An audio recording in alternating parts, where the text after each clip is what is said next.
예수님의 거짓 형제가 되지 말라라는 제목으로 오늘 여러분에게 하나님의 말씀을 전해드리도록 하겠습니다. 고린도후서 11장 26절 말씀, 여러 번 여행의 강의 위험과 강도의 위험과 동족의 위험, 이방인의 위험과 시내의 위험과 광야의 위험, 바다의 위험과 거짓 형제 중에 위험을 당하고, 바울은 하나님의 복음을 위하여서 그 사역을 하는 곳곳마다 여러 가지 시험을 만나고 위험을 만났다라고 고백하고 있습니다. 근데 바울이 만난 여러 가지 시험과 여러 가지 위험 가운데에 바울은 참 안타까운 이야기를 합니다. 그 안타까운 마음이 뭐냐 하면, 여행의 위험, 강의 위험, 강도의 위험, 동족의 위험, 이방인의 위험, 광야의 위험, 이런 위험들은 얼마든지 본인이 받을 수도 있다라고 생각을 하지만, 그런데 거짓 형제 중에 위험을 당하였다, 이렇게 지금 말하고 있죠. 사실은 이런 위험은 당하지 말아야 될 위험입니다. 그리고 필요 없는 위험입니다. 사실은 왜 형제들 중에 위험을 당할 수 있을까요? 그러니까 우리가 세상 말로 말하면 뒤통수 맞는다, 뭐 등에 칼 맞는다, 뭐 이런 이야기잖아요, 그죠? 그러니까 형제 중에 위험을 당하였다라고 하는 이런 위험은 사실은 우리 인생 가운데에 만나지 말아야 될 위험인 줄로 저는 믿습니다. 그러면 형제 중에 거짓 형제가 있다라고 하는 것을 전제로 하는 말이잖아요. 그러면 여러분들에게 강력하게 권면합니다. 여러분들은 이 교회 안에서나 또 우리가 예수님을, 우리가 성경의 비유를 보자면 예수님을 맏아들로 비유하잖아요. 그리고 우리가 그 맏아들의 형제들이라고 예수님은 우리에게 비유를 하신 것이니까, 교회 안에서나 예수님 안에서 우리는 절대 거짓 형제가 되지 않기를 바랍니다. 여러분, 형제라는 말은 가족이죠. 가족을 다른 말로 뭐라고 얘기하죠? 가족을 다른 말로 식구라는 말을 쓰죠. 식구. 여러분, 식구가 가족입니다. 그러면 밥을 같이 먹는 사람이 가족이에요. 밥을 같이 안 먹는다는 것은 가족이 아니에요. 일단은 가족이 되려면 밥을 같이 먹어야 돼요. 그러면 우리가 밥을 같이 먹는 식구로서, 가족으로서 또 영적인 공동체로 들어가 보면 우리는 예수님을 맏아들로, 하나님의 맏아들로 두고 있고, 그 위치를 두고 있고, 그 예수님이 맏아들이고 우리는 그 맏아들의 동생들, 형제들이니까 우리가 예수 안에서는 다 같이 뭐예요? 한 가족이고 한 식구인 거예요. 그런데 여기에서 거짓 형제가 된다는 것이 웬 말이냐, 이 말입니다. 웬 말이냐. 그래서 우리는 절대 신앙생활 하면서 거짓 형제가 되지 말아야 돼요. 예수님이 거짓의 맏아들이 아니기 때문에 그 형제들이 거짓 형제가 되면 절대 안 되겠죠. 여러분, 거짓 형제는 절대 되지 말아야 될 이유가 뭐냐 하면, 금방도 제가 잠깐 말씀을 드렸습니다만은 우리들의 맏형이 누구라고요? 맏형이 예수님이에요. 예수님이신 맏형의 요소에는 거짓이 없어요. 맏형이 되시는 예수님에게는 거짓이 없기 때문에 그분을 맏형으로 삼고 있는 우리가 형제라고 할 때에 그분에게 없는 요소를 우리가 가지면 그분으로부터 우리는 가족이 될 수도 없고 형제라 말할 수가 없는 거죠. 그러니까 맏형의 요소에 거짓의 요소가 없기 때문에 우리에게는 거짓의 요소가 없는, 거짓 형제가 되지 않는 그런 목표를 두고 살아가야 되는 것은 너무나도 당연한 거 아니겠습니까? 자, 로마서 8장 29절 읽어볼까요? 하나님이 미리 아신 자들로 또한 그 아들의 형상을 본받게 하기 위하여 미리 정하셨으니 이는 그로 많은 형제 중에서 맏아들이 되게 하려 하심이니라. 자, 하나님이 예수님을 형제 중에서 맏아들이 되게 하셨다. 예수님을 맏아들로 하나님이 위치를 정해 놓으셨고, 그 예수님의 맏아들이 되는 그 위치에서 우리 모두를 그로 많은 형제 중에서 형제가 되게 하였다라고 하는 이 말씀이 성경에 있지 않습니까? 그러면 하나님이 예수님을 맏아들로, 그리고 거기에 많은 형제들을 우리에게 붙여 놓으셨을 때 우리가 어떤 형제가 되어야 되겠느냐? 절대 거짓 형제가 되지 말아야 됩니다. 예수 믿는 사람들은 모두 다 한 형제입니다. 그 중에 제일 큰 형님이 누구라고요? 하나님의 아들이신 예수 그리스도다. 우리도 하나님의 아들이잖아요. 예수님도 하나님의 아들이잖아요. 똑같은 하나님의 아들로서 예수님을 맏아들로, 가장 큰 형으로 두시고 우리를 그의 형제로 붙여 놓으셨다.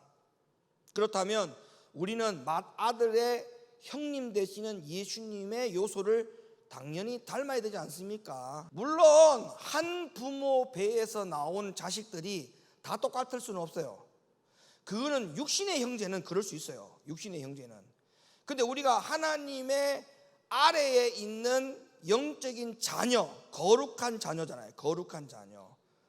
그리고 예수님도 하나님의 아들, 맏아들로 우리에게 주신 것이라면 우리는 영적인 닮음이 있어야 돼요. 영적인 닮음. 그러면 우리는 예수님이 맏형으로서 우리들에게 본을 보이셨다면 우리는 그분을 닮아야 됩니다. 예수님의 좋은 모습, 거룩한 모습, 예수님이 하나님을 위하여 어떤 일을 행하셨는가를 잘 보세요. 예수님도 철저하게 하나님의 아들이셨지만 철저하게 하나님의 뜻대로 사셨고, 그 하나님의 뜻대로 마지막까지 십자가에 매달려서 죽으셨어요. 그래서 거짓 형제는 맏형을 절대 닮으면 안 된다라고 하는 이 믿음의 고백을 반드시 사수하시기를 예수님의 이름으로 축원합니다. 자, 세상과 구별되지 않는 그러한 위험한 요소를 지닐 수 있기 때문에 우리는 예수님을 맏아들의 형으로서 철저하게 붙들고 그 거룩으로 구별되어진 형제로만 살아야 합니다. 자, 히브리 2장 11절 말씀 보세요.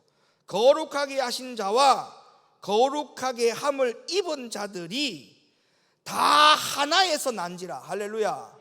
하나에서 났다잖아요. 하나에서. 여러분들이 각자 부모님들이 다 달라가지고 각자 다르게 태어나서서 각자 다르게 살 수 있지만, 그러나 예수 안에서는, 하나님 안에서는 결코 그럴 수 없어요. 거룩하게 하시는 자와 거룩하게 함을 입은 자들이 다 어디서 나왔다? 하나에서 나왔다. 하나에서. 우리는 하나님께로부터 나왔어요. 그래서 하나잖아요. 하나. 그러므로 형제라 부르기를 부끄러워 아니하시고 이르시되 내가 주의 이름을 내 형제들에게 선포하고 내가 주를 교회 중에서 찬송하리라 하셨다. 그래서 우리는 예수 안에서 다 형제예요. 형제. 그래서 거짓 형제가 되지 않아야 됩니다. 돌연변이가 되면 안 돼요. 돌연변이. 사도행전 20장 32절 올라가 떡을 떼어 먹고 오랫동안 곧 날이 새기까지 이야기하고 떠나니라.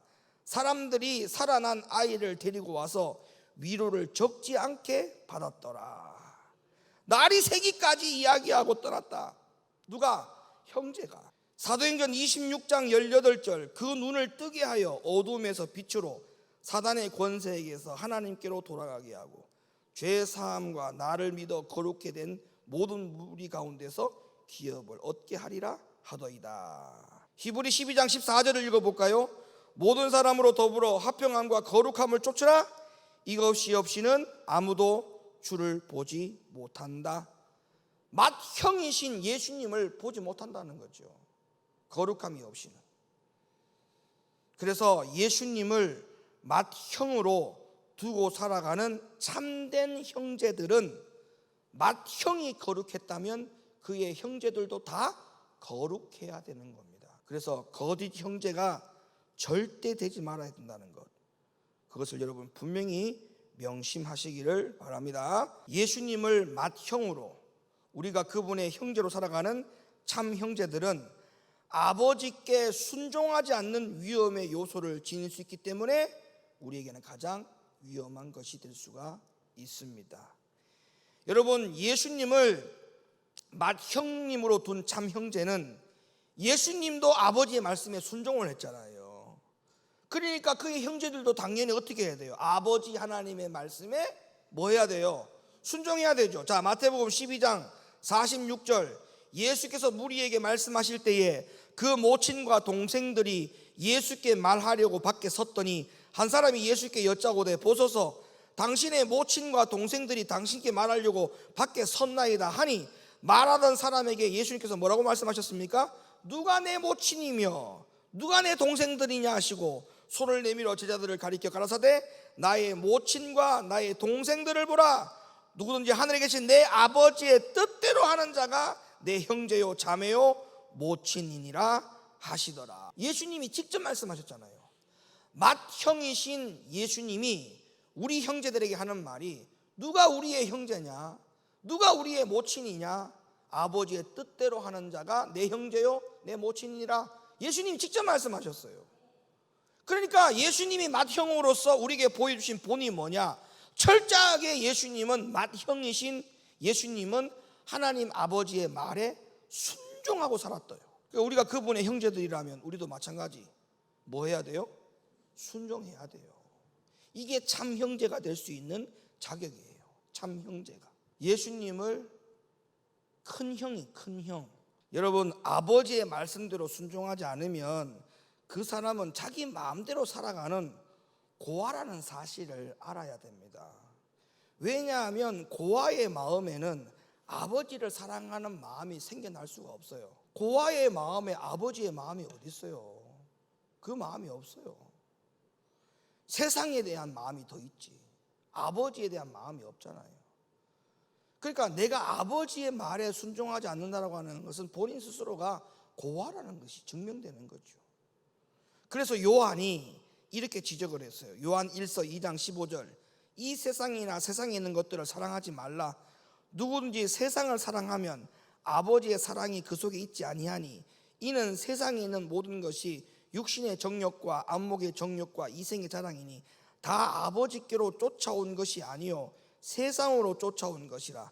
이 세상도 그 정욕도 지나가되 오직 하나님의 뜻을 행하는 이는 영원히 거하느니라. 여러분, 우리가 아이들을 자녀들을 키워보셔서 여러분 다 아시겠지만 참 형제들 사이에는 평소 자신들이 의식하지 못하는 기본적인 일체감과 사랑이 존재하기 마련입니다.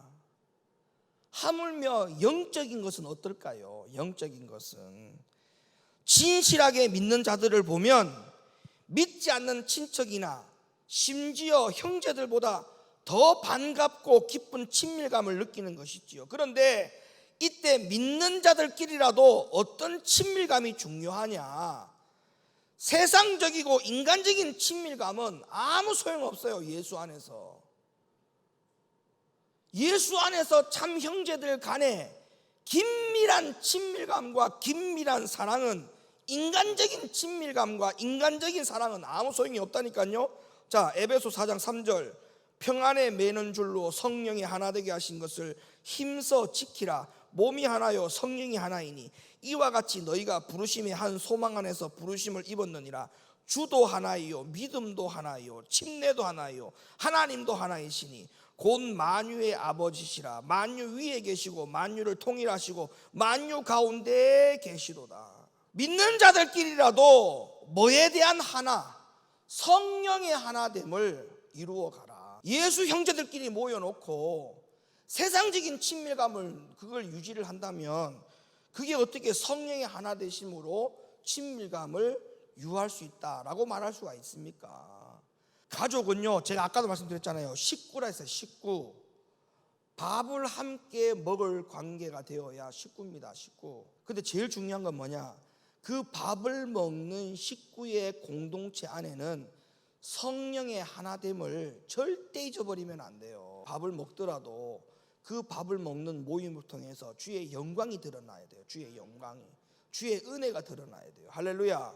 주의 영광과 주의 은혜가 드러나지 않는, 그냥 본인의 쾌락, 본인의 즐거움, 이런 어떤 것들에 위한 것의 사랑은, 그런 모임은, 그런 친밀감은 주님이 원하지 않습니다. 그래서 오늘 이 말씀의 결론이 뭐냐 하면, 예수님이 맏아들로서 큰 형이 되시기 때문에 그에 따르는 우리의 형제들이 예수 안에서 참 형제라고 했을 때 우리의 본질상, 우리의 기본적인 영적인 자세와 태도가 예수님을 닮아져야 한다. 그 닮음으로 주도 하나요, 하나님도 하나요, 성령님도 하나가 되는 형제들로 되어야 된다. 우리가 예수님의 맏아들과 형으로서의 형제라면 우리가 그분을 닮지 않고서야 어떻게 우리가 하나님이 하나요, 주도 하나요, 성령도 하나요 라고 하는 말을 할 수가 있겠습니까? 그렇게 할 수가 없다는 거죠. 그래서 똑같은 성품으로 살아야 돼요. 여기 다 달라요. 생김새도 다 달라요. 성향도 달라요. 근데 여기서 우리가 주도 하나요, 하나님도 하나요, 성령님도 하나요, 이렇게 되기 위해서는 이거 어떻게 해야 되겠습니까? 각각 다른 것으로 하나가 되려고 하면 이거 보통 문제가 아닙니다. 안 됩니다. 불가능한 겁니다, 그거는. 근데 어떻게? 예수님을 우리의 나의 맏형으로서 인식을 해야 되겠죠. 예수님이 우리의 형이다, 큰 형이다. 그 인식부터 고쳐야 돼요. 그 인식부터 돼야 돼요. 그게 되살아나야 돼요. 그리고 내가 둘째다, 셋째다, 이렇게 생각이 되어야 주도 하나요, 하나님도 하나요, 내 아버지도 하나요, 내 성령님도 하나요, 이게 나오는 거죠. 그래서 모든 성품도 다르고 성향도 다르고 혈액형이 다르지만 주가 한 분이시고 그분이 나의 주고 예수님의 주고 하나님의 주고, 이렇게 되면 다 같이 되는 거예요. 다 같이. 근데 여기서 어떻게 뜻이 다르고 생각이 다르고 방향이 다를 수가 있습니까? 하나가 돼야죠. 하나가. 그 하나에서 제일 중요한 하나가 뭐예요? 똑같이 다 거룩함을 쫓아가는 하나. 그거는 틀림없죠. 거룩함을 쫓아가는 하나.